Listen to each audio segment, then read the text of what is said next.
আমি 1 বছর 2 বছর নয়, 10 বছর বিশ্বনবীর খাদেম ছিলাম। আওয়াজ করে বলেন তো কয় বছর? একদিনের জন্য আমার কোনো কাজে বিরক্ত হয়, ইস, আরে বিরক্ত হয়, আমরা এগুলো বলি না? একদিনের জন্য বলে না, একদিন, একটি মুহূর্তের জন্য। এই 10 বছরে একটিবারও পেয়ারা নবীজি বলেন নাই, আনাস এটা কেন করলে? একবারের জন্য বলে নাই, আনাস এটা করলে না কেন? একবারের জন্য তিনি বলেন।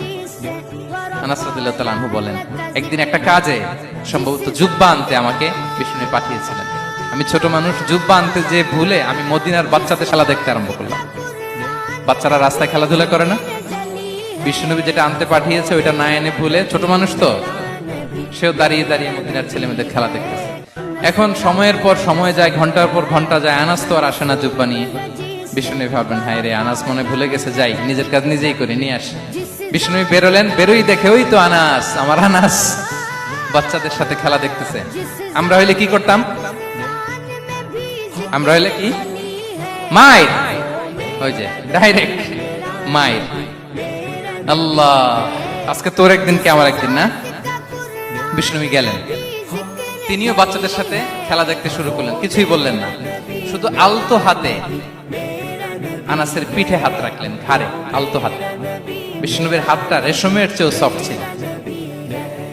হাত রাখলেন, হাত রাখাতে আনাস রাদিয়াল্লাহু তাআলা আনহু ফানাযারতু ইলাই, তিনি বললেন, আমি পিছনের দিকে তাকালাম, বিষ্ণুনবীর দিকে আমি তাকালাম, হঠাৎ করে দেখলাম যে বিষ্ণুনবী।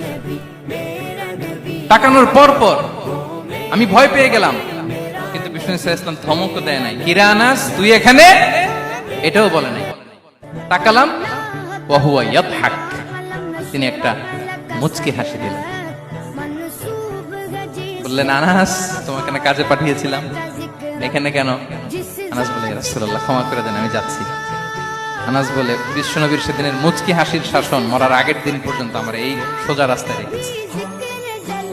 ভাইরা আমার, শাসন করতে জানলে পিট্টি দেয়া লাগে না, ধমক দেয়া লাগে না, মার দেয়া লাগে না। শাসন করতে জানলে একটা মুচকি হাসি দিয়ে শাসন করা যায়।